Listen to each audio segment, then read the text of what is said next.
එහෙනම් අපි පාඩමට යමු යමු. පාඩමේ මාතෘකාව මේක රසායන විද්‍යාව පාඩමක් 14 පාඩම මූලද්‍රව්‍ය සංයෝග ප්‍රමාණනය. හරි. මෙන්න මේකයි පාඩම. එතකොට මේ පාඩම ලියවෙන්න ඕනේ ඔයාලා රසායන විද්‍යාව පොතේ. පැහැදිලිද? රසායන විද්‍යාවට මම වෙනම පොතක් ගන්න කිව්වනේ. මේ පොතේ ඔයාලා මේක ලියන්න ඕනේ. හරිද? මේ පොතේ තමයි මේක කරෙන්න ඕනේ. හරිද? එතකොට මේ ඔයාලා ටියුට් එක හදලා තියෙන්නේ අලවන්න පුළුවන් වෙන විදිහට. එතකොට ඔයාලා දැන් මගේ හෙඩර් එකක් තියෙනවනේ, මේ හෙඩර් එක කපලා මේ පිටුව අලවන්න, මේ පළවෙනි පිටුව ඉස්සලාම අලවන්න ඔයාලා පොතේ. හරිද?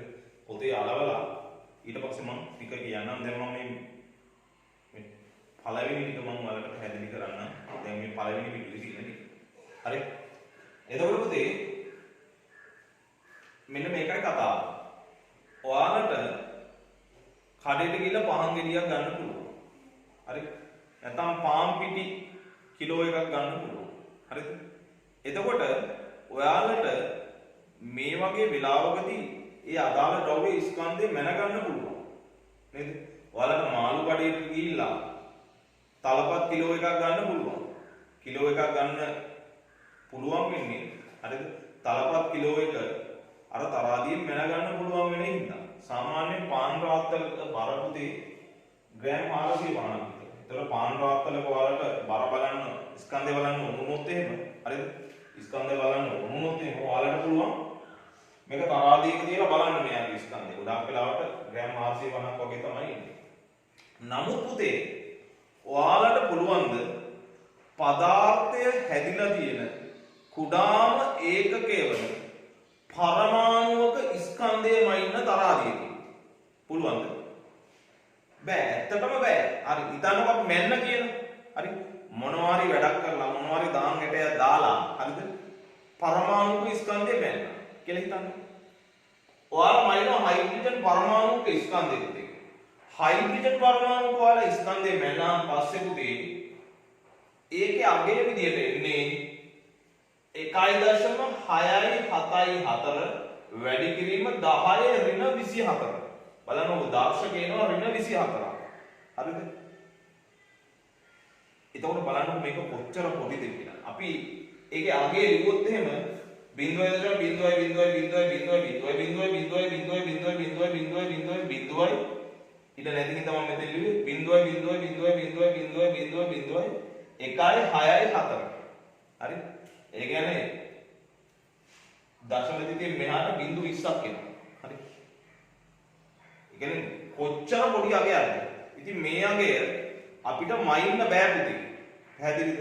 අපිට මොන තරාදියකින් උනත් මයින්න බෑ. මේකකින්ද අපි පරමාණු වල ස්කන්ධය මනින්න වෙනම ක්‍රමයක් හදාගෙන තියෙනවා. මේ අපි කිව්වට අපි නෙමෙයි විද්‍යාඥයෝ හදලා තියෙන්නේ. අපි මේ පාඩමේ ඉස්සල්ලාම කතා කරන්න යන්නේ ඔන්න ඔය ක්‍රමය ගැන. හරි. දැන් පොඩ්ඩක් ඔයාලා පළවෙනි වීඩියෝ බලන්න. මේකේ තියෙන්නේ මෙන්න මෙහෙම කතා ටික. හරිද? ගඩොල් කැටය, පාන් ගෙඩිය, බෙහෙත් පෙත්ත වැනි ද්‍රව්‍යවල ස්කන්ධය මැනීම සඳහා කිලෝග්‍රෑම්, ග්‍රෑම්, මිලිග්‍රෑම් වැනි ඒකක භාවිතා කළ හැකියි. හරිද? එතකොට උදේ දැන් මම මේ කියපු ගඩොල් කැටේ, පාන් ගෙඩියේ, බෙහෙත් පෙත්තේ ස්කන්ධයම ඉන්න ග්‍රෑම්, කිලෝග්‍රෑම් ඔබ පාවිච්චි කරන්න පුළුවන්. නමුත් කාබන් ඩයොක්සයිඩ් අණු, හීලියම් පරමාණු වැනි ඉතා කුඩා අංශු වල ස්කන්ධය කිලෝග්‍රෑම්, ග්‍රෑම් වැනි ඒකක වලින් ප්‍රකාශ කළ විට ලැබෙන්නේ අතිශය කුඩා අගයක්. එතකොට අපි ග්‍රෑම් වලින්, කිලෝග්‍රෑම් වලින් හරිද? පරමාණුක නැත්නම් අණුක ස්කන්ධ මයින්න ගියොත් එම අපි අමාරු වෙනවා. මොකද ඒකට හේතුව ලැබෙන අගය ගොඩාක්ම පොඩි අගයක්. හරිද? නිදසුනක් ලෙස සැලකුවොත් සැහැල්ලුම මූලද්‍රව්‍ය වෙන හයිඩ්‍රජන් පරමාණුක ස්කන්ධය 1.674 වැඩි කිරීම 10 × 24යි කියන්නේ. ඒ කියන්නේ ගොඩාක් පොඩි අගයක්. අපි ඒක පැහැදිලි කරා. ගණනය කිරීම වලදී මෙවැනි ඉතා කුඩා අගයන් යොදා ගැනීම දුෂ්කර කටයුත්තක්. හිතන්නකො දැන් අර 0.0.0.0 මම ලියපු එක ලියන්න මේ බෝඩ් එකේ ඉඩමදි වුණා. ඉතින් ඒක පට්ට අමාරු වැඩේ. හරිද? ඉතින් මේ පරමාණු වල ස්කන්ධේ ග්‍රෑම් වලින් මයින වැඩේ සාර්ථක වැඩක් නොවේ. හරිද? එබැවින් තෝරාගත් යම් පරමාණුක ස්කන්ධය ස්කන්ධ ඒකකයක් ලෙස සලකා ඊට සාපේක්ෂව අනෙකුත් පරමාණු වල ස්කන්ධය ප්‍රකාශ කරන ලදී. එසේ ප්‍රකාශ කරන ලද ස්කන්ධය සාපේක්ෂ පරමාණුක ස්කන්ධය ලෙස හැඳින්වේ. හරි? සාපේක්ෂ පරමාණුක ස්කන්ධය යනුවෙන් අදහස් කරන්නේ මූලද්‍රව්‍ය පරමාණුක සැබෑ ස්කන්ධය නොවේ. හරි. මේකයි කතාව. මම කිව්වා හරි පරමාණුක අණුවක ස්කන්ධයේ මයින් එක පට්ට අමාරු වැඩක්. පැහැදිලිද? ඒක ග්‍රෑම් වලින් කිලෝග්‍රෑම් වලින් මිලිග්‍රෑම් වලින් මයින්න බෑ. හරි? එහෙනම් මේක නිසා විද්‍යාඥයෝ පරමාණුක අණුවක ස්කන්ධයේ මයින්න ක්‍රමයක් හොයාගත්තා. හරිද? ඒ ක්‍රමේ නම තමයි සාපේක්ෂ පරමාණුක ස්කන්ධය. හරි? දැන් කොහොම සාපේක්ෂ පරමාණුක ස්කන්ධය කියවම පට්ට බර වචනයක් එන්නේ. හිතා ගන්න බෑ. ඔළුවට දරා ගන්න බෑ. හරි? මම ඔක පොඩි උදාහරණයකින් පැහැදිලි කරන්න. හරි? ඔයාලා පන්තියේ ළමයි දෙන්නෙක් ඉන්නවා. හරිද? එක ළමයි A අනිත් ළමයා B. හරි? A ගේ ස්කන්ධය කිලෝග්‍රෑම් 30යි. හොඳයි? B ගේ ස්කන්ධය කිලෝග්‍රෑම් 150යි. හරිද? ප්‍රශ්නයක් අහනවා. හරිද? B A මෙන් කී ගුණයක්ද? B මෙයා A ගේ ස්කන්ධය වගේ කී ගුණයක්ද කියලා අහනවා. හරි? සරලව කිව්වොත් එහෙම හරිද? මේ අහන්නේ හරිද? මෙයාට සාපේක්ෂව මෙයාගේ ස්කන්ධය නේද? එහෙම නේද? මෙයා දිහා බලලා මෙයා වගේ කී ගුණයක්ද කියලා අහන්නේ. එහෙම නේද? මම ඔකට කියනවා සාපේක්ෂ ස්කන්ධය කියලා. හරිද? මෙයා වගේ මෙයා කී ගුණයක්ද කියලා අහන්නේ. හරිද? එතකොට B A වෙන් කී ගුණයක්ද කියලා හොයන්න අපි කරන්නේ B ගේ ස්කන්ධය, මෙයාගේ ස්කන්ධය, A ගේ ස්කන්ධය, කියන්නේ මෙයාගේ ස්කන්ධය බෙදන්න. පැහැදිලිද? B ගේ ස්කන්ධය කිලෝග්‍රෑම් 150යි, A ගේ ස්කන්ධය කිලෝග්‍රෑම් 30යි. හරි? මේ සරලව හිතන්න. හරි? මේ බිඳුවට මේ බිඳුව ගැපුණා 15ට 3 වුණා 5යි. කිලෝග්‍රෑම් කැපෙනවා. එතකොට සාපේක්ෂ ස්කන්ධයට ඒකකයක් ආවෙත් නැහැ. හරි? එතකොට එන්නේ 5යි. හරි? උත්තරේ 5ක්. එහෙනම් මේකේ තේරුම මොකක්ද? මේකේ තේරුම තමයි පුතේ B ගේ ස්කන්ධය A ගේ ස්කන්ධය වගේ 5 ගුණයක්. පැහැදිලිද? පැහැදිලිද මම කියන්නේ? එතකොට මේකෙදී අපි කරේ මෙයාව සම්මතයක් විදියට අරගෙන මෙයා වගේ කී ගුණයක්ද මෙයා කියලා ප්‍රකාශ කරා. මෙයා වගේ මෙයා 5 ගුණයක්. 5 ගුණයක්. හරි? පැහැදිලිද? C කියලා කෙනෙක් ඉන්නවා. හිතන්නකො C. එයාගේ ස්කන්ධය පුතේ හිතන්න බිල්ලුවට වගේ කිලෝග්‍රෑම් 60යි කියලා. කිලෝග්‍රෑම් 60යි. හරි? දැන් මම අහනවා පුතේ මේ C හරි? A මෙන් කී ගුණයක්ද? C A මෙන් කී ගුණයක්ද? කී ගුණයක්ද? දැන් ඔයාලා දන්නවා මේක නම් හදන්න කොහොමද කරන්නේ? මේක කරන්නේ 60 30න් බෙදනවා. 60 30න් බෙදුනාම පස්සේ කීයද එන්නේ පුතේ? 2යි නේ? 60 30න් බෙදුනාම 2යි නේ. මම ඒක ආයෙත් හදන්න ඕනේ. පැහැදිලි නේද? එතකොට බලන්න පුතේ හරිද? මම මේ උදාහරණ පැහැදිලි කරන්නේ. දැන් මේකෙන් හෙව්වේ මොකද්ද? මේකෙන් හෙව්වේ හරි C A වගේ කී ගුණයක්ද කියන්නේ? ඒ කියන්නේ අපි සරලව ගත්තොත් ඒක C වල සාපේක්ෂ ස්කන්ධය. C වල සාපේක්ෂ ස්කන්ධය ආවේ පුතේ 2යි. B වල සාපේක්ෂ ස්කන්ධය ආවේ පුතේ 5යි. කාට සාපේක්ෂවද? Aට සාපේක්ෂව.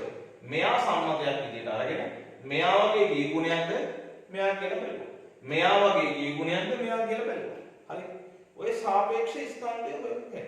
එතකොට පරමාණුක ස්කන්ධය මනින්න බැරි නිසා හරි අපි කරන්නේ හරිද සම්මත පරමාණුවක් ගන්නවා. සම්මත පරමාණුවක් අරගෙන එයා වගේ කී ගුණයක්ද කියලා අනිත් පරමාණු වල ස්කන්ධය ප්‍රකාශ කරනවා. හරිද? උදාහරණයක් ගන්නකො. දැන් මෙතන ළමයි තුන්දෙනෙක් ඉන්නවනේ. මේ ළමයි තුන්දෙනා වෙනුවට පරමාණු තුනක් ඉන්නවා කියලා මොකටද හිතන්නේ? අපි අර පුතේ ළමයි තුන්දෙනාගේ උදාහරණයේදී එක ළමයෙක්ගේ ස්කන්ධය සම්මතයක් විදියට අරගෙන ඒ ළමයාගේ ස්කන්ධය වගේ කී ගුණයක්ද කියලා අනිත් ළමයිගේ ස්කන්ධය කිව්වා. මම ඒකට කිව්වා සාපේක්ෂ ස්කන්ධය සෙවීම කියලා. හරිද? එතකොට පරමාණුක ස්කන්ධය හොයන එක පට්ට අමාරු වැඩක් හින්දා හරිද? විද්‍යාඥයෝ සාපේක්ෂ පරමාණුක ස්කන්ධය කියලා ක්‍රමයක් හඳුන්වලා දුන්නා පරමාණු වල ස්කන්ධය ප්‍රකාශ කරන්න. සාපේක්ෂ පරමාණුක ස්කන්ධය. යම් දෙයකට සාපේක්ෂව අදාළ පරමාණුක ස්කන්ධය ප්‍රකාශ කරනවා. හරිද? එතකොට සාපේක්ෂ පරමාණුක ස්කන්ධය හොයද්දී අපි යම් සම්මතයක් ගන්නවා. ඒ සම්මතය අරගෙන යම් මූලද්‍රව්‍යයක පරමාණුක ස්කන්ධය ඒ සම්මතයෙන් බෙදන්න. ඒ කියන්නේ මේකයි. හරිද? උදාහරණයක් විදිහට ගන්නකො. අපිට හයිඩ්‍රජන් පරමාණුක සාපේක්ෂ පරමාණුක ස්කන්ධය හොයන්න වෙනවා. හොයන්න ආපුවම පස්සේ අපි කරන්නේ හයිඩ්‍රජන් පරමාණුක ස්කන්ධය අරගෙන ඒ ස්කන්ධය අර අපි තෝරාගත්ත සම්මතයේ අගයෙන් බෙදනවා. නැත්නම් තෝරාගත්ත සම්මතයෙන් බෙදනවා. බෙදපුවාම පස්සේ සාපේක්ෂ පරමාණුක ස්කන්ධය එනවා හයිඩ්‍රජන් වල. හරි. අපි මුලින්ම කතා කරන්න යන්නේ සාපේක්ෂ පරමාණුක ස්කන්ධය හොයද්දී යොදා ගන්න සම්මතය. ඒ සම්මතයට අපි නමක් කියනවා පරමාණුක ස්කන්ධ ඒකකය. පරමාණුක ස්කන්ධ ඒකකය. මේවා හරියට සරලව හිතන්න පුතේ. මේක මා බරපතල විදියට ඔළුවට දාගෙන හිතන්න එපා. පොඩි දේවල් ටිකක් තියෙනවා නේද? පරමාණුක ස්කන්ධ ඒකකය කියන්නේ පුතේ කාබන් 12 සමස්ථානිකයේ පරමාණුක ස්කන්ධෙන් 12න් එකක්. ඒ කියන්නේ පුතේ පරමාණුක ස්කන්ධ ඒකකය හොයද්දී කාබන් 12 සමස්ථානිකයේ පරමාණුක ස්කන්ධය අරගෙන ඒ ස්කන්ධයට ලැබෙන අගය 12න් බෙදනවා. හරි සරලයි. එතකොට ඔයාලා දන්නේ නැහැ කාබන් පරමාණුක ස්කන්ධය කියලා. ඉතින් අදාළ නැහැ ඔයාලට. ඔයාලට විභාගෙට පේපර් එකේ දෙනවා. මේ ස්කන්ධය අගයන් යන පාඩම් කරන්න යන්න එපා පිස්සු හැදෙන්නේ. කාබන් පරමාණුක ස්කන්ධය පුතේ 1.9යි 9 වැඩි කිරීම 10 ඍණ 23යි ග්‍රෑම්. පැහැදිලි? එතකොට මේ අගය 12න් බෙදපුවාම පස්සේ මේ එන අගය 12න් බෙදපුවාම පස්සේ ලැබෙන්නේ පරමාණුක ස්කන්ධ ඒකකයේ අගය. පරමාණුක ස්කන්ධ ඒකකයේ අගය. ඒ අපි ගත සම්මතයේ අගය. ඒ සම්මතයේ අගයට හම්බෙන්න පුතේ 1.67 වැඩි කිරීම 10 වෙන 24යි ග්‍රෑම්. ඒ කියන්නේ 1.99 10 වෙන 23 බෙදපුවාම පස්සේ 1.99 වැඩි කිරීම 10 වෙන 23 12න් බෙදපුවාම පස්සේ ලැබෙන්නේ 1.67 වැඩි කිරීම 10 වෙන 24යි ග්‍රෑම්. කතාව පැහැදිලි නේද? හරිද? හරි. එතකොට ඔයාලට තේරෙනවාද පරමාණුක ස්කන්ධ ඒකකය කියන්නේ මොකක්ද කියලා? මේ පරමාණුක ස්කන්ධ ඒකකය කියන්නේ අපි පරමාණුක ස්කන්ධයමයි පරමාණුක සාපේක්ෂ පරමාණුක ස්කන්ධයමයි පාවිච්චි කරන සම්මතය. ඔයාලා ටියුට් එකේ පුතේ පරමාණුක ස්කන්ධ ඒකකයේ අණු කියලා පොඩි තිත්තිරි පෙළියක් තියෙනවනේ. ඒ තිත්තිරි පෙළියේ මෙන්න මේ වාක්‍ය ලියා ගන්න. ඒ කියන්නේ කාබන් 12 සමස්ථානිකයේ පරමාණුක ස්කන්ධයෙන් 12න් එකක කියන. හරිද? ඊට පල්ලෙහා තියෙනවා පරමාණු ස්කන්ධ ඒකකය කියලා ස්කන්ධයේ ඒකකයේ අගය වන හැටි මෙන්න මේ වගේ. හරිද? ඒකේ උත්තරය හම්බෙලා තියෙනවා 1.67 වැඩි කිරීම 10 වෙන 24යි ග්‍රෑම් කියලා. අන්න ඒ අගය highlight කරගන්න. හරි. ඊළඟ බලන්න මලයි. කොලේ සාපේක්ෂ පරමාණුක ස්කන්ධය. හරි? මේ සාපේක්ෂ පරමාණුක ස්කන්ධය කියන්නේ මොකක්ද? මොකක්ද තේරුම් ගන්න ඕනේ. හරි? එතකොට සාපේක්ෂ පරමාණුක ස්කන්ධය කියන්නේ පුතේ දැන් ඔයාලා දන්නවා මූලද්‍රව්‍ය පරමාණුක ස්කන්ධය පොඩක් කොමාවක් දාන්න. මූලද්‍රව්‍ය පරමාණුක ස්කන්ධය කාබන් 12 6 සමස්ථානිකයේ ස්කන්ධයෙන් 12න් එකමෙන් කී වාරයක් වේද යන්නේ. හරි. දැන් මේ වගේ බරපතල මෙලෝ හත් ඉලව්වක් තේරෙන්නේ නැති හරිද? අර්ථ දැක්වීම වෙනවා. ඒ වගේ ආවම් පස්සේ පුතේ මේ කෑලි කඩලා හිතන්න. හරි ඔන්න බලන්න. මූලද්‍රව්‍ය පරමාණුක ස්කන්ධය. හරිද? මූලද්‍රව්‍ය පරමාණුක ස්කන්ධය කාබන් 12 සමස්ථානිකයේ ස්කන්ධය. හරි. 12න් එකමෙන් කී වාරයක්ද වේද යන්නේ. එතකොට සාපේක්ෂ පරමාණුක ස්කන්ධය කියන්නේ පුතේ මූලද්‍රව්‍ය පරමාණුක ස්කන්ධය ගත්තා. හරි? යම් පරමාණුක ස්කන්ධය අරගත්තා. අරගෙන හරිද? බලනවා අපි කාබන් 12 6 සමස්ථානිකයේ පරමාණුක ස්කන්ධයෙන් 12න් එකමෙන් කී වාරයක් වෙනවද කියලා. එහෙම කිව්වම තේරෙන්නේ නැහැ කියලා මම දන්නවා. දන්න හින්දා මම සූත්‍රය ලියනවා. සාපේක්ෂ පරමාණුක ස්කන්ධය හොයන්න නම් යම් මූලද්‍රව්‍ය පරමාණුක අදාළ මූලද්‍රව්‍ය පරමාණුක ස්කන්ධය ගන්න. හරිද? ස්කන්ධය අරගෙන හරිද? ඒක බෙදනවා 12න් එකකින් ඊට අමතරව ආයෙ බෙදනවා කාබන් 12 පරමාණුක ස්කන්ධය. හරි? දැන් ඔයාලට හරිද? යම් දෙයක් ඔළුවට එන්න ඕනේ. මෙන්න මේක. මම මේ කහ පාටින් ලියලා තියෙන එකට අපිට පොදු නමක් කියන්න පුළුවන්. කාබන් 12 සමස්ථානික ස්කන්ධයෙන් 12න් එකෙන් කී වාරයක්. මේක තමයි පුතේ පරමාණුක ස්කන්ධ ඒකකය. එසේනම් අපිට සාපේක්ෂ පරමාණුක ස්කන්ධය කියන එක මෙහෙම ලියන්න පුළුවන්. මූලද්‍රව්‍ය පරමාණුක ස්කන්ධය බෙදනවා පරමාණුක ස්කන්ධ ඒකකයෙන්. ඇයි කියන්නේ මෙන්න මේ කෑල්ලේ නිරූපණය වෙන්නේ පුතේ පරමාණුක ස්කන්ධ ඒකකේ. දැන් මේ හිතන්නකො සාපේක්ෂ පරමාණුක ස්කන්ධය ගන්නේ හරිද? මූලද්‍රව්‍ය පරමාණුක ස්කන්ධය බෙදනවා පරමාණුක ස්කන්ධ ඒකකේ. හරි සරලයි. තේරුණාද? හරිද? එතකොට පරමාණුක ස්කන්ධ ඒකකය කියන්නේ මොකක්ද කියලා දාලා මේ සූත්‍රය හදලා තියෙනවා. තේරුණාද? එතකොට ඔයාලට මේ ගැන අඹමල් රේණුවක් හිතන්න ඕනේ නැහැ. ගණන් ටික හදාද්දි සුපිරියටම තේරෙනවා. හොඳයි. එතකොට හරි මේකේ මේ දේ තේරුම් ගන්න බලන්න. මේ අර්ථ දැක්වීම තේරෙන්නේ නැත්නම් මේක තේරුම් ගන්න බලන්න. ඒකත් තේරෙන්නේ නැත්නම් මේක තේරුම් ගන්න බලන්න. මේකත් තේරෙන්නේ නැත්නම් මේකත් තේරෙන්නේ නැත්නම් මේකත් තේරෙන්නේ නැත්නම් ගණන් හදනකම් ඉන්න. පැහැදිලිද? හරි. එතකොට මේ අනුව ඔයාලා මගෙන් අහනවා සර් විභාගෙදි බැරි වෙලාවට සාපේක්ෂ පරමාණුක ස්කන්ධය කියන්නේ මොකක්ද කියලා අහුවොත් අපි මොකක්ද ලියන්නේ? එහෙම ප්‍රශ්නයක් අහුවොත් එතකොට පුතේ ඔයාලට පුළුවන් එක්කෝ ඔයාලා සුපිරිම ගිරවෙක් නම් ඔයාලා සුපිරියටම කටපාඩම් කරන්න පුළුවන් එක්කෙනෙක් නම් ඔයාලා මම දන්නවා මේක පාඩම් කරනවා මේක ලියන්න පුළුවන්. හරි? ඔයාලා කටපාඩම් කරන්නේ නැතුව තේරුම් අරන් ලියන එක්කෙනෙක් නම් හරි තේරුම් අරන් ලියන එක්කෙනෙක් නම් ඔයාලට මෙන්න මේක මතකෙන් තියෙනවා. පැහැදිලිද? එතකොට මේකේ සාපේක්ෂ පරමාණුක ස්කන්ධය කියන්නේ පුතේ මූලද්‍රව්‍ය පරමාණුක ස්කන්ධය බෙදනවා 12කින් ආය බෙදනවා පරමාණුක කාබන් පරමාණුක ස්කන්ධය. එතකොට ඔයාලට මෙන්න මේ සූත්‍රය ලියන්න පුළුවන් නම් හරිද? ඔයාලට අර්ථ දැක්වීම හා සමානයි මේක. ඔයාලට මාකින් ස්කීම් එකේ සම්පූර්ණ ලකුණු ප්‍රමාණය මෙන්න මේකට හම් වෙනවා. පැහැදිලිද? මම මේ කියන එක තේරෙනවා ඇති ඔයාලට. හරි. දැන් ඔයාලා පුතේ ඔයාලා පළවෙනි පිටුව හරිද? ඒ කියන්නේ මෙන්න මේ කොටස ඔයාලා කපලා අලවන්නේ එහෙම වුණ ඔයාලගේ CR පොතේ. හරිද? අලවලා හරිද?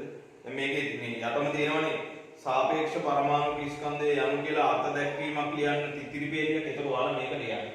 හරි? මේක ලියන්න. පාඩ දෙකක් පාවිච්චි කරන්නේ. මාත් පාඩ දෙකක් පාවිච්චි කරලා තියෙනවා. ඊළඟට ඔයාලා මෙන්න මේ සමීකරණ දෙක ලියන්න. යටි. ඔයාලා ලෝකෙකට යටි සාපේක්ෂ පරමාණුක ස්කන්ධය කියන්නේ මූලද්‍රව්‍ය පරමාණුක ස්කන්ධය බෙදීම 12න් 1 බෙදීම කාබන් පරමාණුක ස්කන්ධය. ඊළඟට තව සූත්‍රයක් සාපේක්ෂ පරමාණුක ස්කන්ධය කියන්නේ මූලද්‍රව්‍ය පරමාණුක ස්කන්ධය බෙදනවා පරමාණුක ස්කන්ධය එකට. හරිද? මේ සූත්‍ර දෙකම ලියන්න. මේ සූත්‍ර දෙකෙන්ම කියවෙන එකම කරුණ. පැහැදිලිද? එතකොට ඊළඟට ඔයාලා දෙවෙනි පිටුව ගන්න. හරිද? දෙවෙනි පිටුවේ හරිද?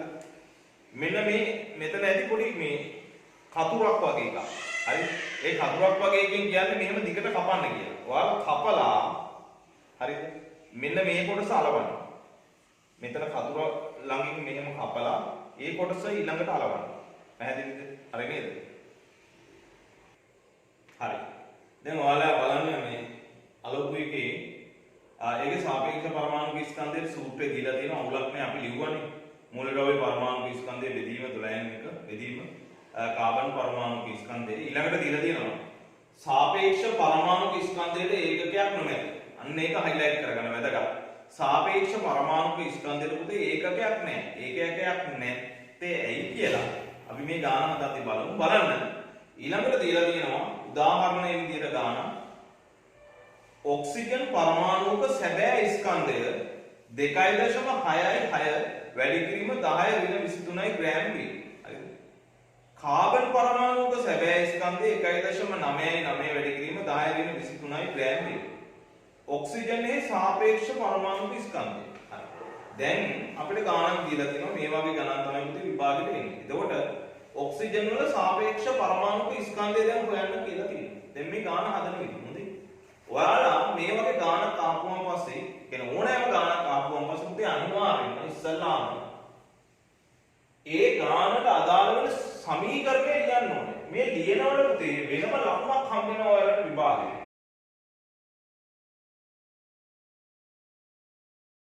අර ඔය ගානේ දීලා තියෙනවා ඔක්සිජන් පරමාණුක ස්කන්ධය 2.66 වැඩි කිරීම 10^23 කියලා. එහෙමනේ 23 ග්‍රෑම් කියලා. හරි. ඊළඟ දීලා තියෙනවා කාබන් පරමාණුක ස්කන්ධය 1.99 වැඩි කිරීම 10^23 කියලා. එතකොට දැන් අපිට සාපේක්ෂ පරමාණුක ස්කන්ධය හොයන්න ඕනේ ඔක්සිජන් වලනේ. මේ හොයන්න ඕනේ මූලද්‍රව්‍ය පරමාණුවේ ස්කන්ධය ඉස්සල්ලාම උඩට දාන්න. පැහැදිලිද? එතකොට 2.66 වැඩි කිරීම 10^23 උඩ එනවා. 12න් 1 පල්ලෙහා එනවා.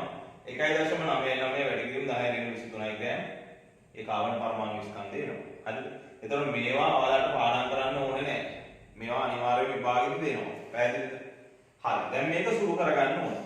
එතකොට මේ බලන්න මේ හරි ලේසි. දැන් මේව බැලුවොත් එහෙම සුළු කරගන්න එන අමාරු. හොඳයි. මම ලේසි ක්‍රමයක් කියලා දෙනවා. බලන්න. 2.66 වැඩි කිරීම 10^23. හරි මම මෙතනින්ම ගන්නම්කො ග්‍රෑම් per ග්‍රෑම් කැපෙනවා ඈ. ග්‍රෑම් per ග්‍රෑම් කැපෙනවා නම් අනිවාර්යයෙන්ම සාපේක්ෂ පරමාණුක ස්කන්ධයේ ඒකකයක් ඉන්නේ නැහැ. හරිද? හරි. ඊළඟට බෙදීම 1.99 වැඩි කිරීම 10^23. හරිද? ඒතර ඔයාලා මගෙන් අහනවා කොහෙද 12න් 1 කියලා. මම මෙන්න මෙහෙම වැඩක් කරනවා. මේ 12න් 1 මම උඩට ගන්නවා. උඩට ගාදිකුතේ ඔයාලා දන්නවා ගණන් වලදී උගන්වනවා උඩයට මාරු වෙනවා. ඒ කියන්නේ 12 උඩට එනවා 1 යටට එනවා. පැහැදිලිද? මෙයාම අනිත් පැත්ත හරවලා ගත්තා. එතකොට මෙයාගේ බෙදීම වැඩි කිරීම වෙනවා. හරිද? එතකොට මම මේක මකන්නම්. හරිද? දැන් මෙන්න මෙහෙම එන්නේ. හරි. දැනුත් සුළු කරගන්න බෑ නේද? එන අමාරුයි සුළු කරගන්න. එතකොට මම මෙහෙම කපටි වැඩක් කරනවා. හරිද? 1.99 මේ 1.99 මම ආසන්නව සලකනවා 2යි කියලා. මම දැන් මේ 1.99 12 බෙදනවා. හැබැයි මම හිතේ තියාගන්න මේ 2 කියලා. එහෙනම් 2 12ට කීයද? 2 6යි. හරිනේ? දැන් මේ 10 23 කැපෙනවා. පැහැදිලිද? දැන් මම වැඩි කරනවා 6යි. හරිද? 6 වරක් 6 36යි 3ක් ඉතුරුයි. 6 වරක් 36යි අර 3යි 39යි ආය 3ක් ඉතුරුයි. 6 වරක් 2 12යි අර ඉතුරු එකයි 15යි. දැන් එන්නේ 15.96යි. දැන් ඔයාලා පුතේ කරන්න ඕනේ ආසන්න පූර්ණ සංඛ්‍යාවට වට යන්න ඕනේ මේක. 15.96 ආසන්න පූර්ණ සංඛ්‍යාව කීයද? 16යි. එහෙනම් අපිට හම්බ වෙනවා ඔක්සිජන් වල සාපේක්ෂ පරමාණුක ස්කන්ධයේ විදියට 16. හරිද? මේ ක්‍රමය පාවිච්චි කරන්න පුතේ මේ ක්‍රමයෙන් ලේසියෙන්ම සුළු කරගන්න පුළුවන්. හරිද? එතකොට ආයෙ පැහැදිලි කරනවා ග්‍රෑම් කැපුණා. ඊට පස්සේ මේ 12න් එක මම මාරු කරලා 12 ගත්තා. හරිද? 12 අරගෙන මම දෙකෙන් කපනවා මෙයාව 6යි. 6 වැඩි කරනවා මෙයාට. 10 රින් 23ට 10 රින් 23 නිකම්ම කැපිලා යනවා. මම හිතන්නේ පැහැදිලි. එතකොට ඔයාලට මෙන්න මේ සූත්‍රය ලියනකොට ලකුණක් හම්බ වෙනවා. ඊළඟ ආදේශ කිරීමට වෙනම ලකුණක් හම්බ වෙනවා. මේ උත්තරයට වෙනම ලකුණක් හම්බ වෙනවා. පැහැදිලිද? ඒතර ඔයාලා හොඳට මතක තියාගන්න.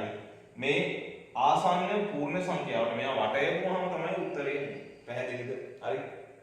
හරි.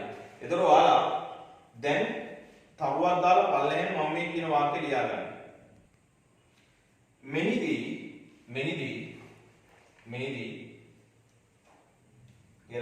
මේක ලියාගෙන ලියන්නේ මේ ගාන ලියාගෙන ලියන්නේ මෙහිදී ඊට සංඛ්‍යාව සුළු කිරීම සඳහා කෙටි ක්‍රමයක් ලෙස පහත උපක්‍රම භාවිතා වේ. හරි. මේවා හොර ක්‍රම පුතේ. හරිද? මේවා නිකන් ලීගල් ක්‍රම නෙමෙයි. අපේ උත්තරේ එන්නම වෙනවා. නැත්තම් ඔයාලට මේක හිතන්න මේක සුළු කරන්න කියන 7 අවුරුද්දක් විතර යනවා. කරුවක් දාලා ලියන්න. පහළ ඇති 12න් එක 12 ලෙස උඩට ගෙන එන්න. හරි. ඊළඟ තරුව දාලා ලියා ගන්න. හරි. පහළ ඇති 1.99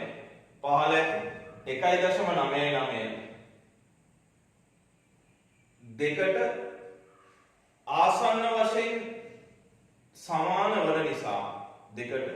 ආසන්න වශයෙන් සමාන වන නිසා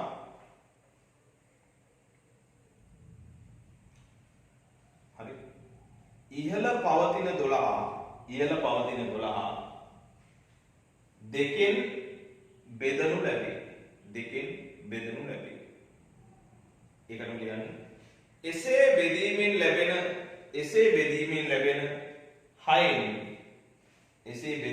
ලැබෙන 6න්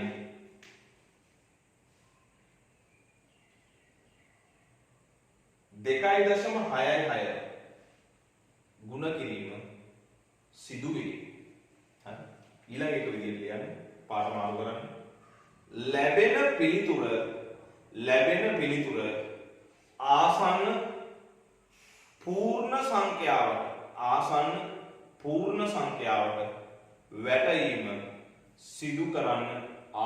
පූර්ණ සංඛ්‍යාවට වැටීම සිදු කරන්න. පැහැදිලිද? හරිද? මේ ක්‍රමය 100%ක් හරි හොඳේ. හරිද?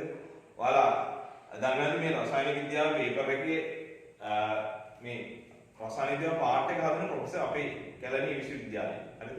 ඒ ප්‍රොෆෙසර් පාවිච්චි කරන්නේ මේ ක්‍රමය. එහෙනම් අනිවාර්යයෙන්ම කොහොමද ලකුණු හම්බ වෙනවා. හරි? මේ ක්‍රමය අතිශය සාර්ථකයි සුළු කරන්න පට්ටු ලේසි. එතකොට මේ දේ තේරුම් ගන්නකො. මේ ක්‍රමේ හරිද?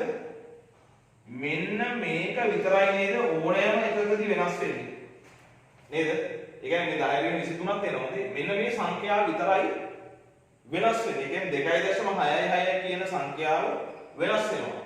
හැබැයි මේ සේරම එකයි නේද? ඉතින්කො නයිට්‍රජන් පරමාණුක සාපේක්ෂ පරමාණු ස්කන්ධය හොයන්නේ කියලා එනවා. ආවන් පස්සේ මෙන්න මෙතෙන්ට දාන විතරයි වෙනස් වෙන්නේ. මේක වෙනස් වෙන්නේ නැහැ. මෙන්න මේ කැලේ වෙනස් වෙන්නේ නේද?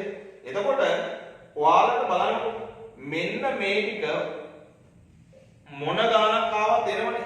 එතකොට ඔයාලට නිකම්ම මේන ගාන 6ම වැඩි කරලා කෙලින්ම උත්තරේ ගන්න පුළුවන්. හරිද? නමුත් සූත්‍රයට හරියට ආදේශ කරගන්න ඕනේ. ඔයාලට මම මේ කියන එක තේරුණා ඇති. අපි එන ඊළඟ ගාන හදමු. හරි? ලියා ගන්න මෙහෙම ලියා ගන්න.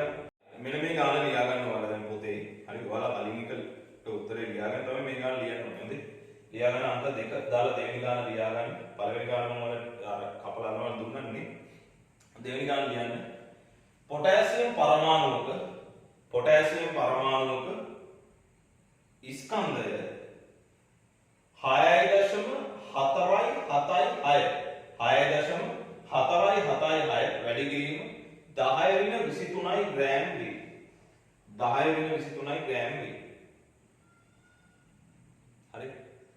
කාබන් පරමාණුක ස්කන්ධය යනකොට කාබන් පරමාණුක ස්කන්ධය 1.999 වැඩි කිරීම 10-23යි ග්‍රෑම් නම් 10-23යි ග්‍රෑම් නම් පොටෑසියම් වල සාපේක්ෂ පරමාණුක ස්කන්ධය සොයන්න. පොටෑසියම් වල සාපේක්ෂ පරමාණුක ස්කන්ධය සොයන්න. හරි. ඔන්න ගන්න මේ ගන්න. ඔයාලට හදලා පෙන්නන්න මේ ගන්නත් හදන්න. හරි.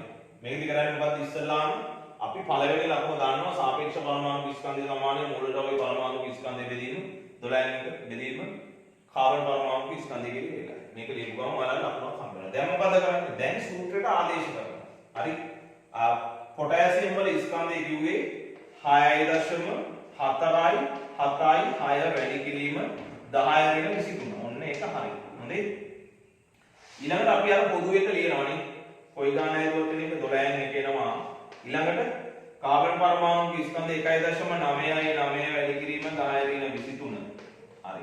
ඔන්න අපි සූත්‍රයට ආදේශ කරලා දැන් ඔයාලට තව ලකුණක් හම්බ වෙනවා. හරි. ඔන්න ලකුණු දෙකක් හම්බ. හරි. දැන් මේ සුළු කිරීමේ පාර්ට් එක අපි ඉස්සෙල්ලාම කරන්නේ මොකක්ද? අපි මේ බලමු. ග්‍රෑම් per ග්‍රෑම් කැපෙනවා. ග්‍රෑම් per ග්‍රෑම් කැපෙන ඉඳ කොහොමද සාපේක්ෂ පරමාණු ස්කන්ධයට ඒකකයක් එන්නේ නැහැ. දැන් මොකද කරන්නේ?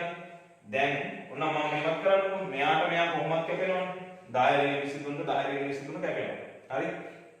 දැන් 6.4යි 7යි 6 දැන් මම 12 මේ පැත්තට ගත්තා. හරි. ඔන්න 12 ගත්තා. හරි. දැන් මේ 12 මේ පැත්තට ගත්තාම දැන් මෙතනදී 1.999 විතරයි. දැන් මොකද්ද කරන්නේ? ඔයාලා මෙයාගෙන් මෙයා බෙදන්න යන්න එපා. දැන් කරන්නේ මෙයාගෙන් මෙයා බෙදනවා. දෙක කියලා හිතාගෙන. ඔයාලා දන්නවනේ දැන් මෙතෙන්ට 6 එන්නේ. දැන් 6න් මෙයාව වැඩි කරලා ආසන්න පූර්ණ සංඛ්‍යාවට වට යන්න. හරි. බලන්න. 6 වරක් 6 36යි 3ක් ඉතුරුයි. 6 වරක් 7 42යි 83යි 45යි. තව 4ක් ඉතුරුයි. 6 වරක් 4 24යි ඒ 24යි මේ 4යි 28යි දෙකක් ඉතුරුයි. ඔන්න. දෙකක් දාන්න.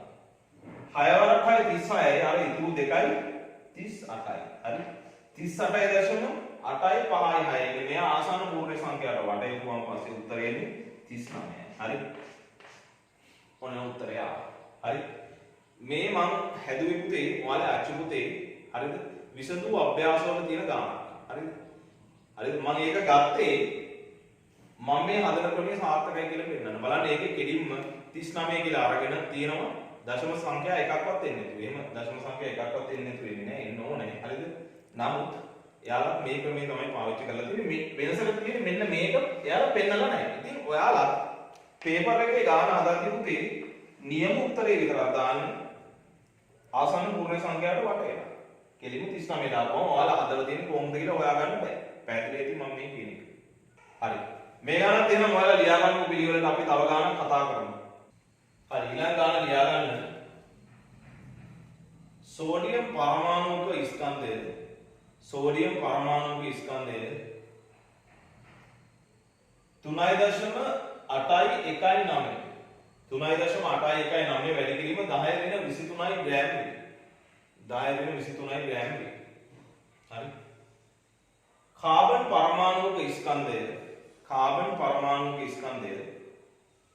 හරි 1.99 වැඩි කිරීම 10-23යි ග්‍රෑම්. 1.99 වැඩි කිරීම 10-23යි ග්‍රෑම් වේ නම් සෝඩියම් වල සාපේක්ෂ පරමාණුක ස්කන්ධය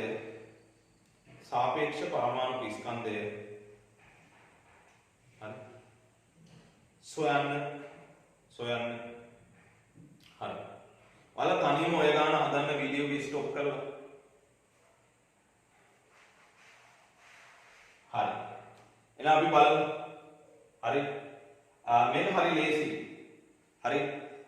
මේකෙදි කරන්න තියෙන්නේ ඉස්සල්ලාම මොකද්ද?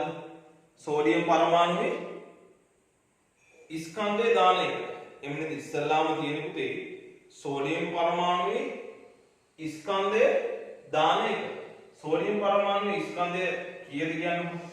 හරි මම කියනවා විනාඩියක් ඉන්න සෝඩියම් පරමාණු ස්කන්ධය 3.819 වැඩි කිරීම 10 ඍණ 23. ඕකනේ සෝඩියම් පරමාණු ස්කන්ධය. හරි. හරි. බෙදීව 12න් 1 කාබන් පරමාණු ස්කන්ධය 1.999 වැඩි කිරීම 10 ඍණ 23යි දැන්. හරි. මෙන්න මේ පියවර දෙක ලියපු ගමන් ඔයාලට ලකුණු දෙකක් හම්බ වෙනවා. හරි. ඊළඟට මොකද කරන්නේ? ඊළඟට අපි ග්‍රෑම් කපනවා. 10 ඍණ 23 10 ඍණ 23 කපනවා. මේ ආන මට කියන්නකො මේ මෙතන ඒකක ලියන එක අනිවාර්යද? නෑ. මෙතන ඔයාලා ඒකක ලියනකොට පුතේ ලකුණු හම්බෙන්නේ නෑ. හරිද? එහෙනම් ඔයාලට පුරුදු වෙලා තියෙන ඒකක ලියන්න ප්‍රශ්නයක් නෑ. ඒකක ලිව්වේ නැතත් කිසි ප්‍රශ්නයක් නෑ. හැබැයි අවසාන උත්තරේට ඒකකේ ලියනවනේ පුතේ ලකුණු හම්බ වෙනවා. අවසාන උත්තරේ හරිද ඒකකයක් තියෙනවනේ විතරයි. අවසාන උත්තරේට ඒකකයක් තිබිලා ඔයාලා ඒකකේ ලියලා නැත්නම් ලකුණු හම්බෙන්නේ නැහැ. හැබැයි මේ වගේ ගානක් පුතේ පරමාණුක සාපේක්ෂ පරමාණු ස්කන්ධයට ඒකකයක් නැහැ. ඒකද ඒකකයක් නැති හින්දා ඒකකයක් නැති විදියට තියෙන බොරු ඒකක දානකොට ලකුණු නැති වෙනොන්දේ. හරි. මේ බලන්න. දැන් මේක සුළු කරන්නේ කොහොමද? දැන් නම් ඔයාලට පුළුවන් හරි. 3.819 දැන් 10 ඍණ 23ට 10 ඍණ 23 ලැබුණානේ. හරි. 12 මෙතෙන්ට ගන්නවා මෙතන මේ 12 මෙතෙන්ට ගන්නවා උඩට. හරි. දැන් 1.999 බලන්න පට්ට ලේසියි දැන්. මෙතනින් කපනවා මෙතන 6යි. හරි. දැන් සුළු කරන්නයි තියෙන්නේ. හරි. 6 වරක් 9 54යි 5ක් ඉතුරුයි. 6 වරක් එක 6යි මේ 5යි 11යි එකක් ඉතුරුයි. 6 වරක් 8 48යි අර ඉතුරු එකයි 49 හතරක් ඉතුරුයි. හරි. 6 වරක් 3 18යි මේ 4යි 22යි. එතකොට 22.9යි ගණක් නේ ඉන්නේ. එතකොට මේක ආසන්න පූර්ණ සංඛ්‍යාවට වටේපුවම පස්සේ ඉන්නේ 23. පැහැදිලිද? උත්තරේ ඉන්නේ 23. හරි. 23. හරි. පැහැදිලිද? මම හිතන්නේ හරි ඇති මේක පට්ට ලේසි ක්‍රමයක් නෙදේ. හරි. අපි මේ ගාන තව ක්‍රමයකට හදමුද? හරි. දැන් මම ඔයාලට සාපේක්ෂ පරමාණු ස්කන්ධය හොයන්න පුතේ සූත්‍ර දෙකක් කියන්නවා. අර දෙවෙනි සූත්‍රය තමයි සාපේක්ෂ පරමාණු ස්කන්ධය කියන්නේ මූලද්‍රව්‍ය පරමාණු ස්කන්ධය බෙදනවා පරමාණු ස්කන්ධ ඒකකේ. මම පැහැදිලි කරා පරමාණු ස්කන්ධ ඒකකේ කියලා එන්නේ පුතේ 12න් 1 වැඩි කිරීම කාබන් පරමාණු ස්කන්ධය කියලා. ඉතින් ඒක වෙනුවට මේක දාලා තියෙනවා. හරිද? ගොඩාක් වෙලාවට විභවගත රචනා පේපර් එකේ ප්‍රශ්නවල පුතේ හරිද? පළවෙනි ප්‍රශ්නේ දානවා රෝම ඉලක්කම් 1ට පරමාණු ස්කන්ධ ඒකකයේ අගය හොයන්න කියලා. ඊළඟට රෝම ඉලක්කම් 2ට අහනවා ඒක ඇසුරින් යම් පරමාණුක සාපේක්ෂ පරමාණු ස්කන්ධය හොයන්න කියලා. ඒ වගේ වෙලාවක අර අපි කලින් පාවිච්චි කරපු සූත්‍රය දාන්න බෑ. ඇයි? පේපර් එකේ කියලා තියෙන්නේ පරමාණු ස්කන්ධ ඒකකයේ ඇසුරින් හොයන්න කියලා. එතකොට මෙන්න මේ සූත්‍රයට දාන්න වෙනවා. එතකොට මොකද කරන්නේ? හරි. දැන් 3.819 වැඩි කිරීම 10 ඍණ 23 ඒ සෝඩියම් පරමාණුක ස්කන්ධය. පරමාණුක ස්කන්ධ ඒකකයට දානවා 1.67 වැඩි කිරීම 10 ඍණ 24. දැන් මේක කොහෙන්ද ආවේ? ඇයි මං කියවන්නේ මේක කඩපාඩම් කරගන්න කියලා? ඔව් මේක මෙහෙමම දාන්න තියෙන්නේ 1.67 වැඩි කිරීම 10 ඍණ 24. දැන් මේක සුළු කරගන්න තියෙන්නේ. එතකොට ඔයාලට තේරෙනවද පුතේ මේක සුළු කරගන්න මාරම අමාරුයි. ඒකින්ද ඇව්වොත් විතරක් මේ සූත්‍රය පාවිච්චි කරන සාපේක්ෂ පරමාණු ස්කන්ධය හොයන්න. හරිද?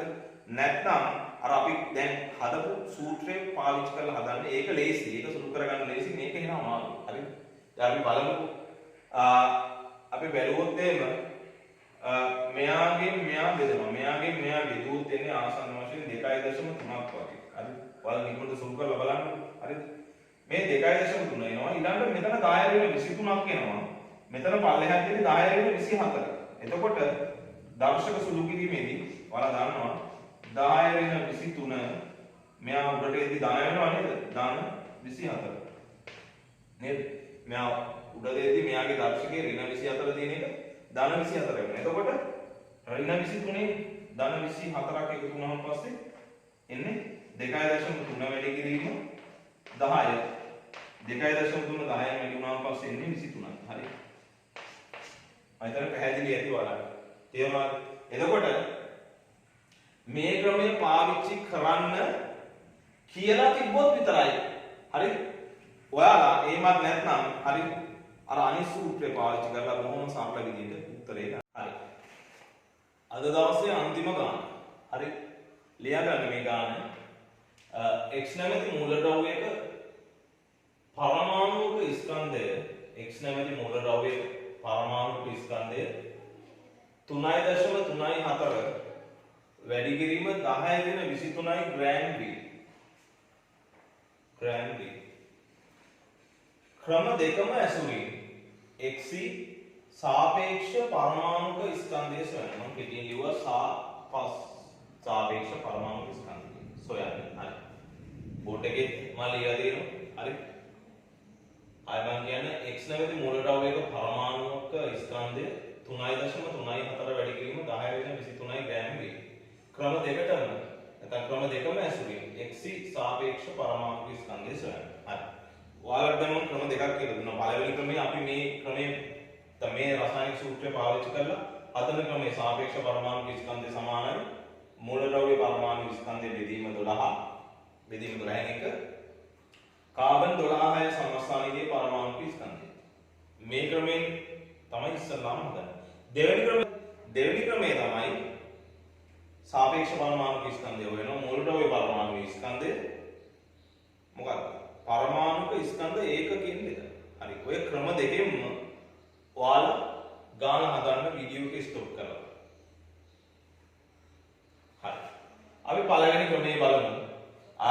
සාපේක්ෂ පරමාණුක ස්කන්ධය කියන්නේ මූලද්‍රව්‍ය පරමාණු ස්කන්ධය බෙදනවා 12න් එකකින් ඊළඟ කාබන් 12 සමස්ථානිකයේ පරමාණුක ස්කන්ධය බෙදනවා. හරි. දැන් මේක හදමු. මූලද්‍රව්‍ය පරමාණු ස්කන්ධය කියන්නේ x නැමැති මූලද්‍රව්‍ය පරමාණු කීයද? 3.34 වැඩි කිරීම 10 වෙන 23. හරි. බෙදනවා. හරි. මෙතන 12න් එක හරි. සමස්ථානිකේ කාබන් සමස්ථානිකේ දැන් ඔයාලා දන්නවා ස්කන්ධය 1.9 වැඩි කිරීම 10 දින 23. මේවා වෙනස් වෙන්නේ නැහැ. හරි. හරි ඕනනම් ග්‍රෑම් දාන්න. දැන් මොකද්ද වෙන්නේ? මෙයාට මෙයා කැපෙනවා. ඊළඟට මොකද්ද වෙන්නේ? මම මෙතනම හදාන්න. හරි. පල්ලෙහාට ගොත වලට පේන්නේ නැති හින්දා මොකද්ද වෙන්නේ? මේ 12 නැත්නම් මේ 12න් එක උඩට යද්දි 12 වෙනවා. ඔන්න මම 12 ලියුවා. මේ පොදුවේ වල ඕනෑම ගානක් මේක මේ හදන්න පුළුවන්. හරි. දැන් ඊළඟට මම 2 කියලා හිතලා මෙයාව බෙදනවා. ඒතර මෙතන 6. හරිද? දැන් ඊළඟට සුළු කරන්න තියෙන්නේ. දැන් 6න් මේ 3.34 වැඩි වෙන්න ඕනේ. අපි බලමු. 6 වරක් 4 24යි දෙකක් ඉතුරුයි. 6 වරක් 3 18යි 2යි 20යි බිංදුව දැම්ම දෙකක් ඉතුරුයි. 6 වරක් 3 18යි අර 2යි 20යි. හරි. ඒතර 20.04 මේක ආසන්න පූර්ණ සංඛ්‍යාවට වටයපුවම පස්සේ උත්තරේ එන්නේ කීයද? 20යි. උත්තරේ 20යි එන්නේ. හරි. මේ පළවෙනි ක්‍රමය. හරි. ඊළඟට අපි හදන්න ඕනේ දෙවෙනි ක්‍රමය. ඒතකොට දෙවෙනි ක්‍රමය මොකක්ද? ඔයාලට මතක ඇති දෙවෙනි ක්‍රමය. දෙවෙනි ක්‍රමයේ සාපේක්ෂ පරමාණු ස්කන්ධය සමාන මූලද්‍රව්‍ය පරමාණු ස්කන්ධය බෙදීම මොකද්ද? පරමාණුක ස්කන්ධ ඒකකය. පරමාණුක ස්කන්ධ ඒකකය. හරි. මෙන්න දෙවෙනි ක්‍රමය. හරි. හරි. දැන් මම මේක මකන්නම්. හරි. දැන් අපි හදාගෙන යමු. කොහොමද හදන්නේ? මූලද්‍රව්‍ය පරමාණු ස්කන්ධය අපි ලියනවා 3.34 වැඩි කිරීම 10 ඍණ 23. ඔන්නම් ග්‍රෑම් දාන්න. හරි. ඊළඟට පරමාණු ස්කන්ධ ඒකකයේ අගය කීයද පුතේ? 1.67 වැඩි කිරීම 10 ඍණ 24යි ග්‍රෑම්. ඔන්න. හරි. මේක නේද? හරි. දැන් අපි සුළු කරමු. හරි. මේකම සුළු වෙන ගානක් මම දුන්නේ 1.67 ව කීයද? 3.34ට 2යි. මෙතන කැපෙනවා මෙහෙම 2යි. හරි. ඊළඟට 10 ඍණ 23යි මේකයි ගත්තාම පස්සේ පුතේ දැන් අපි දර්ශක සුළු කිරීමකට යන්නේ 10 ඍණ 23යි හරිද මේ 10 ඍණ 24 සුළු වෙද්දී මෙතන 10 කියන්නේ මේ 10 ඍණ 24 මේ උඩට එද්දී දර්ශකය මෙතන 24 වෙනවා නේද ඍණ 24 උඩට එද්දී ධන 24 වෙනවා දැන් මොකද්ද වෙන්නේ දෙක වැඩි කිරීම දැන් මේ දර්ශකයේ ඉන්නේ 10 මෙතන ඍණ 23 මෙතන ධන 24 ඍණ 23යි ධන 24 එකතු වුණාම උත්තරේ එන්නේ ධන 1යි හරි ඒ කියන්නේ දෙක වැඩි කිරීම 10 පළවෙනි බලය 10 පළවෙනි බලය කියන්නේ පුතේ කීයද 10යි එහෙනම් දෙක වැඩි කිරීම 10 එන්නේ දෙක වැඩි කිරීම 10 කියන්නේ පුතේ උත්තරේ 20යි හරි ඔන්න අපිට ගණන් දෙකෙන්ම එකම උත්තරේ ආවා පැහැදිලිද හරි දැන් අපි ගණන් කීපයක් හැදුවා ඒතකොට අද දවසේ ඔයාලට මේ ටික හරියටම පැහැදිලි වෙන්නේ නැති සමහර වෙලාවට ඔයාලට අර සූත්‍රයෙන් පැහැදිලි කරලා නැත්නම් මේ සූත්‍රය ආවේ කොහොමද කියලා පැහැදිලි කරද්දී තේරුන්නේ නැතුව ඇති. නමුත් ගණන් ටික හදලා ඉවරෙද්දී ඔයාලට ඕනෑම සාපේක්ෂ පරමාණු ස්කන්ධයක් හොයන්න පුළුවන් වෙන්න ඕන. පැහැදිලිද? මේක අමාරු නෑ. මම කෙටි ක්‍රම ගොඩක් කියලා දුන්නා. මේ ක්‍රමෙත් කියලා දුන්නා. සමහරව මේ ක්‍රමේ උගන්වන්නේ නැහැ පුතේ.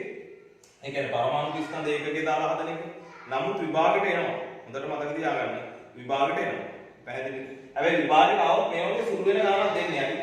මේ වගේ එකකින් හදන්න තිබ්බොත් එහෙනම් සුළු වෙන ගණනක් දෙන්න ඒකින්ද බය වෙන්න දෙයක්වත් නැහැ. හරි? හරි. ඊළඟට දැන් ඔයාලා කපල ඇලෙව්වනේ. ඒ කියන්නේ පිටු අංක දෙකේ කපල ඇලෙව්වා. ඊළඟට බලන්න වගුවක් තියෙනවා. ඒ වගුව කපල තාම ඇලෙව්වේ නැහැ. දැන් හරිද? ඒ වගුව අලවන්න ඕනේ. ඊට කලින් පොඩ්ඩක් මේ අහගන්න. හරි? ඔයාලා ওই වගුව දිහා හොඳට බලන්න. ඕකේ තියෙනවා පරමාණු ක්‍රමාංකය. ඒක අඳුරනවානේ. හරි? ඊළඟට මූල ද්‍රව්‍යය. මූල ද්‍රව්‍යයක් දන්නවද? ඒ වගේ සංකේතයක් දන්නවා.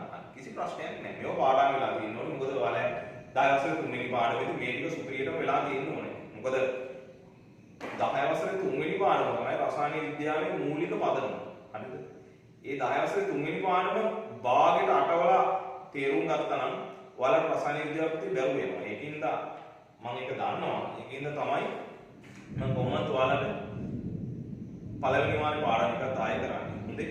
හරි. දැන් ඔයාලට ඕකේ බලපුවම පස්සේ පුතේ ඕකේ දීලා තියෙනවා එක එක මූලද්‍රව්‍ය වල සාපේක්ෂ පරමාණුක ස්කන්ධ. පැහැදිලිද? ඒතර ඔයාලට කල්පනා වෙනවා ඇති යකෝ අපි මේ මෙච්චර පණ දාගෙන සුළු කරලා හරිද? එක එක මූලද්‍රව්‍ය වල සාපේක්ෂ පරමාණුක ස්කන්ධ හෙව්වා. දැන් මේ අන්තිමට දෙනවා මේ නිකන් සාපේක්ෂ පරමාණුක ස්කන්ධයක්. ඉතින් අපිට මේක කෙලින්ම ගන්න තිබ්බනේ. එමෙ හිතනව නේද? නමුත් පුතේ විභාගෙට ඉතින් අහනවනේ. ඒ විද්‍යාඥයෝ ඔය ගණනය කිරීම කරලා තමයි ඔය එක එක මූලද්‍රව්‍ය සාපේක්ෂ පරමාණු ස්කන්ධ හොයලා තියෙන්නේ. හරිද? නමුත් ඔයාලා මේ සාපේක්ෂ පරමාණු ස්කන්ධේ හොයන ක්‍රමයේ දැනගෙන ඉන්න ඕනේ. ඒ දැනගෙන ඉන්න ඕනේ හින්දා තමයි මෙන්න මේ විදිහට සාපේක්ෂ පරමාණු ස්කන්ධ හොයන ක්‍රමය හැදුවේ. පැහැදිලිද? දැන් ඔයාලට ඔය වගුව බලන්න. හයිඩ්‍රජන් වල සාපේක්ෂ පරමාණු ස්කන්ධය 4යි. 1යි. හීලියම් වල 4යි. ওই විදිහට එක එක මූලද්‍රව්‍ය වල සාපේක්ෂ පරමාණු ස්කන්ධ දීලා තියෙනවා. එතකොට මේ සාපේක්ෂ පරමාණු ස්කන්ධ පාවිච්චි කරලා අපිට තවත් වැදගත් ගණනය කිරීම ටිකක් කරන්න තියෙනවා. හරිද? ඒ වැදගත් ගණනය කිරීම ටික අපි ඊළඟ දවසේ කතා කරමු. දැනට හරිද? අද දවසේ අවසානයේ විදිහට ඔයාලා ඔන්න ඔය වගුව කපලා ඔයාලා CR පොතේ අලවන්න. හරි? ඒ කියන්නේ අපි අද දවසේ කරපු ඒවායේ සමරිය තමයි ඔය තියෙන්නේ. එක එක මූලද්‍රව්‍ය සාපේක්ෂ පරමාණු ස්කන්ධ. ඔයාලා දැනගන්න මේ සාපේක්ෂ පරමාණු ස්කන්ධ අරගෙන තියෙන්නේ අපි මේ දක්වා හදපු සූත්‍ර වලට දත්ත ආදේශ කරලා. නේද? මැජික් බලෙන් ආපු ඒවා නෙමෙයි ඔය.